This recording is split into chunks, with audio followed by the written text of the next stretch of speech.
medyo okay na. Nakakapagbobo na.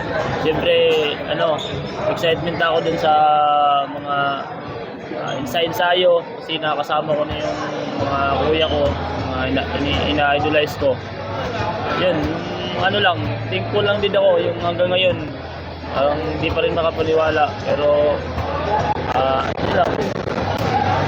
Great experience lang talaga na tiwala din ako dun sa sipag na ginawa ko eh. Yun lang naman yung work ko. Kaya nangyari din yung opportunity na to.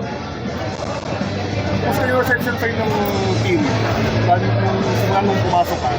Okay naman. Puro sila yung sa mga adjustment sa play, yun lang naman yung kailangan kasi eh. Yun lang, nasa adjustment pa rin ako hanggang ngayon. Saan mo may ka sa Pampanga? Nirelease ka na ba? O sign ka na? Ano bang mo? Oo, na-release na ako. Ng Pampanga? Oo. Kaya nandito ko na sa akin. Sunny, ano ba yung magiging role mo rito sa team? Pasok din sa mga tune-up game, saka sa practice, ano ba yung role mo? Yung kung paano ako maglaro. Siyempre, yung hustle, yun lang. Siyempre, kung may opportunity na i-score, i-score, yun lang. Kasi triangle offense naman yan eh, kung sino ma-open. Yun yung gusto rin ko, kung sino ma-open, tira lang. Basta pag dating sa depensa talaga. Hustle talaga.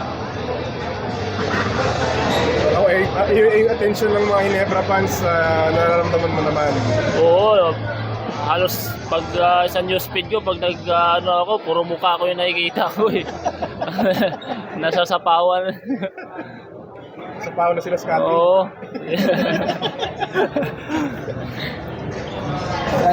Sali may sinabi ba sa iyo sa Golden State na parang gusto niyang makita from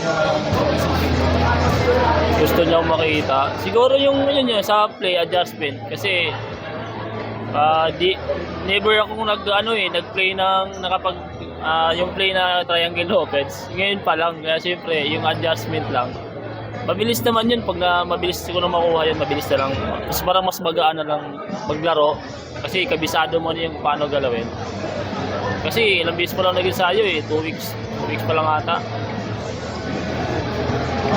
So pa rin triangle, gusto naman para sa'yo, yung triangle offense to. Maganda yung triangle offense. Lahat ma-open, lahat makakatira. Magandang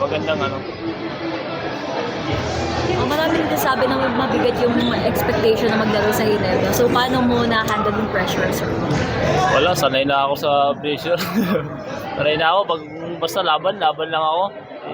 Kung ano man yung hamon sa buhay, hindi lang naman yun yung hamon sa buhay na dumating sa akin eh. Mas matindi pa doon. Kaya kung ano man yung ibibigay sa akin ng mga tao, kung ano man yung sinasabi nila, syempre, focus pa rin ako kung sino ako, kung paano ko dadalhin yung sarili ko pagdating sa mga ganong sitwasyon.